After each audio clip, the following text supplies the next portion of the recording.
It's funny how life has a way of handing you the truth wrapped in layers of deceit. A little over a week ago, I was a man counting down the days to the happiest moment of my life.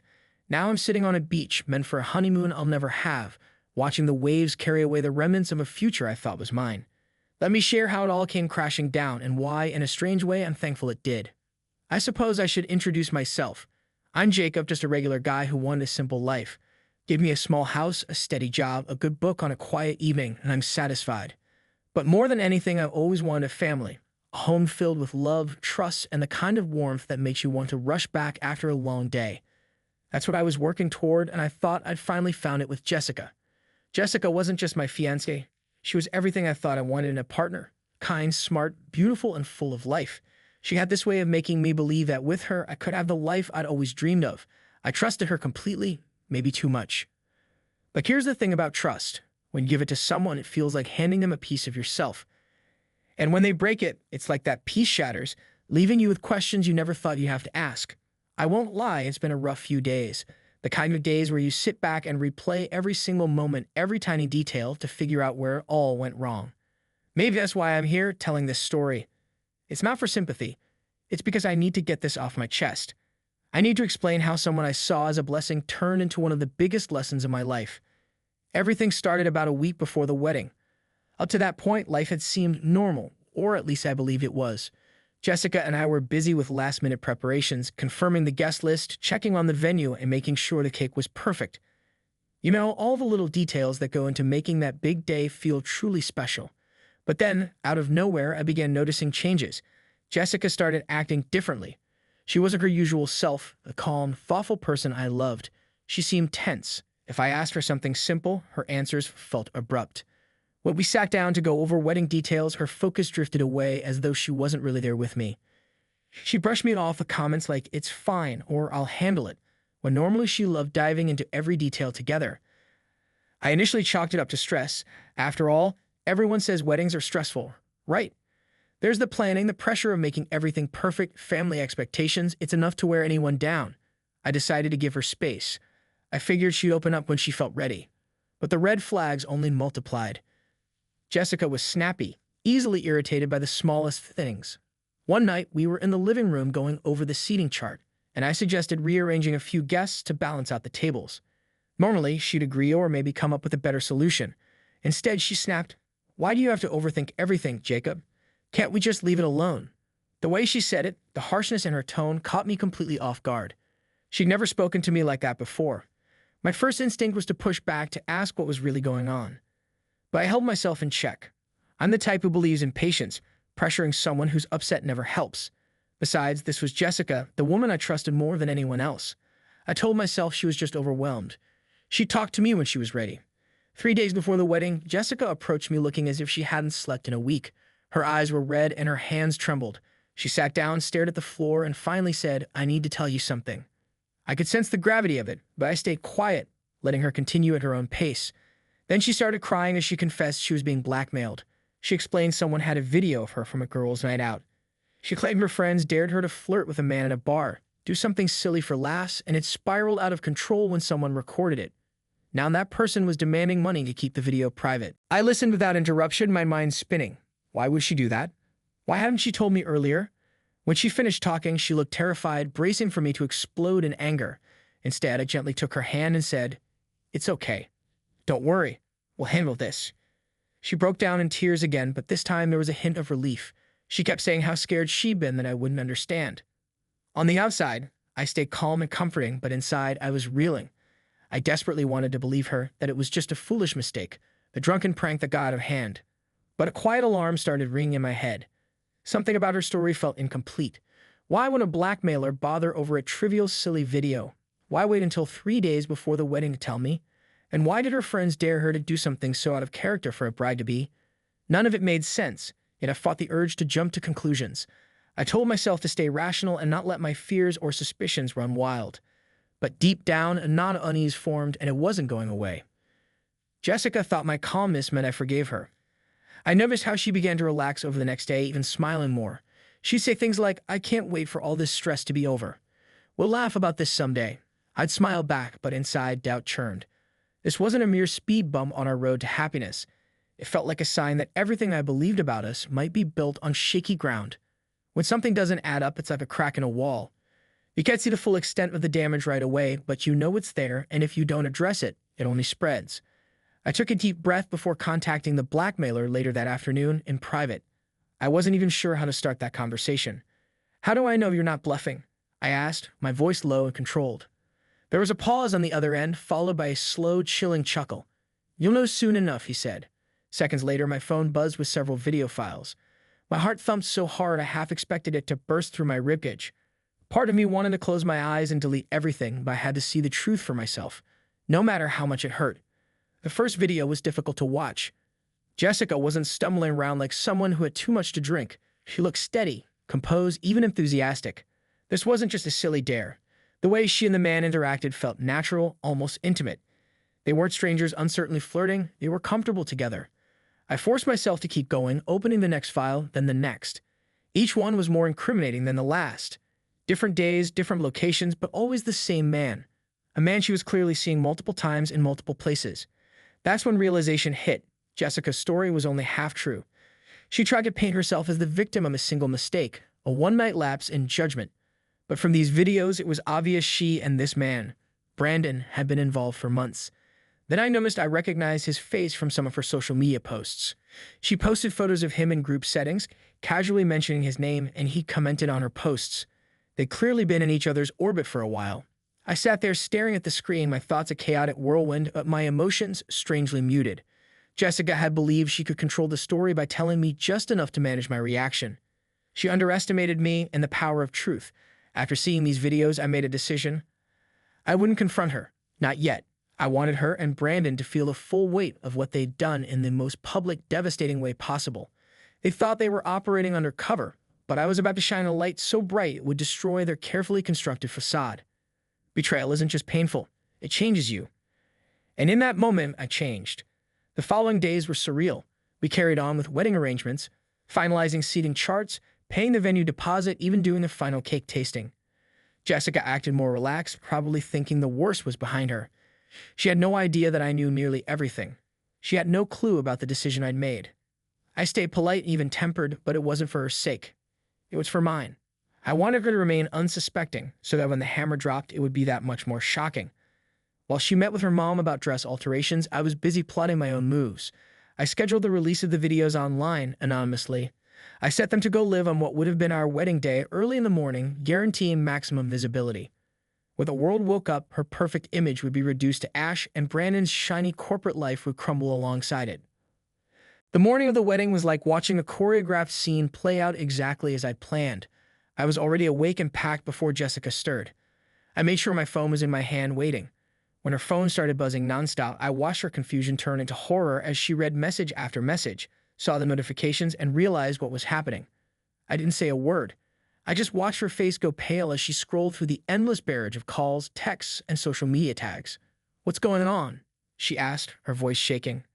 "You should check online," I said simply, then walked out the door. By that time, the videos had already gone viral. They were being shared on social media, posted in private groups, and spread via direct messages to people who recognized her and Brandon. There was no hiding it now. I knew Jessica's reputation was shattered and Brandon's esteemed career was about to nosedive. I felt no remorse. In that moment, all I could think about was how they betrayed me and how I'd refused to go down quietly. I blocked Jessica and her entire family on my way to the airport, not wanting to hear any excuses or last-ditch apologies. I'd done what I needed to do, and as I boarded the plane, I felt something I hadn't felt in days: peace.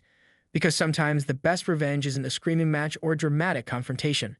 It's simply turning around, walking away, and letting the truth do all the damage that needs to be done. I never expected to be here alone.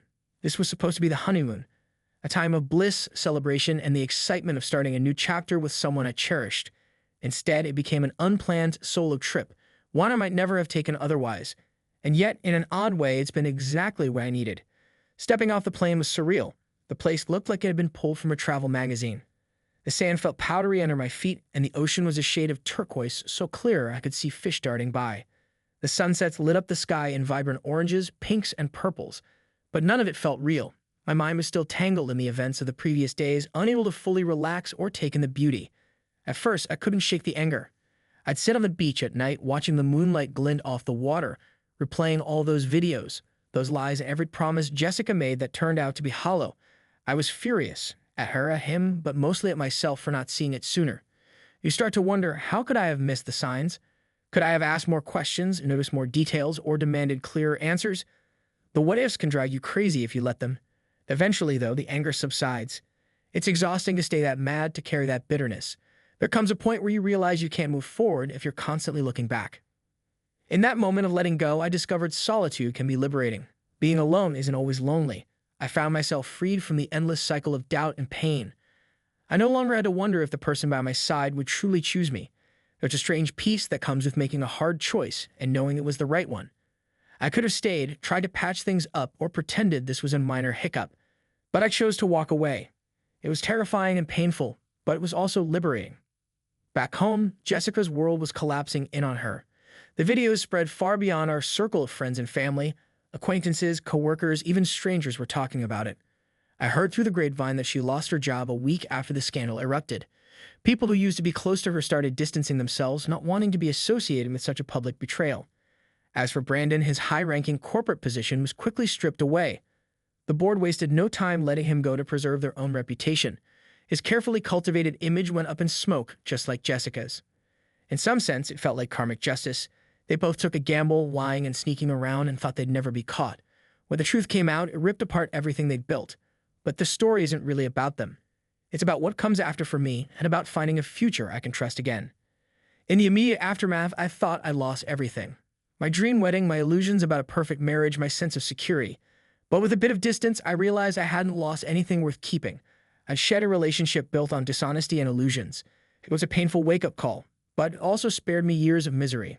On this beach, under the hot sun and the soothing sound of waves, I found a kind of clarity. Peace doesn't mean your life is perfect. It just means you can look in the mirror and know you chose authenticity over a lie.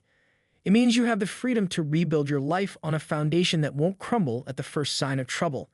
And sometimes a fresh start is exactly what you need, even though you never asked for it. I spend my days here reflecting on what I truly want. Yes, I still want a family, a house filled with warmth and love. But next time, I'll be more careful with whom I trust. I'll pay closer attention to the small details, the subtle signs. That doesn't mean I'll become cynical or suspicious of everyone. It just means I'll value honesty even more. Because once you've experienced a betrayal of that magnitude, it changes the way you see people, and it changes the way you see yourself.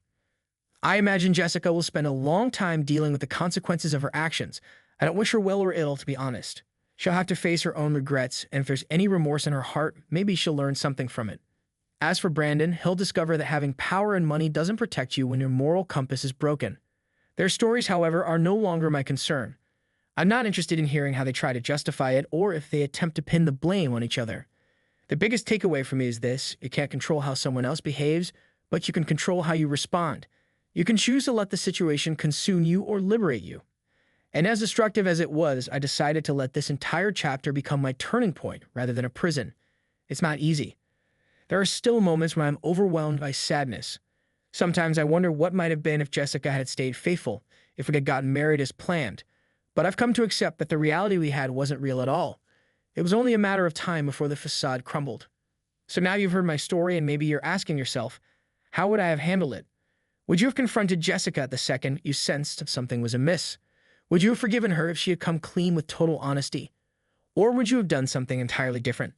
Life is a cruel way of testing us, sometimes when we least expect it, showing us people's true colors in the most painful ways. And sometimes the greatest act of strength is to walk away from something you once thought you couldn't live without. In hindsight, I believe I made the right call. It wasn't easy to expose Jessica's lies so publicly, and I'm not proud of the pettiness. But am I relieved that I didn't go through a wedding, a shared mortgage, or worse, the possibility of kids with someone who'd stab me in the back like that?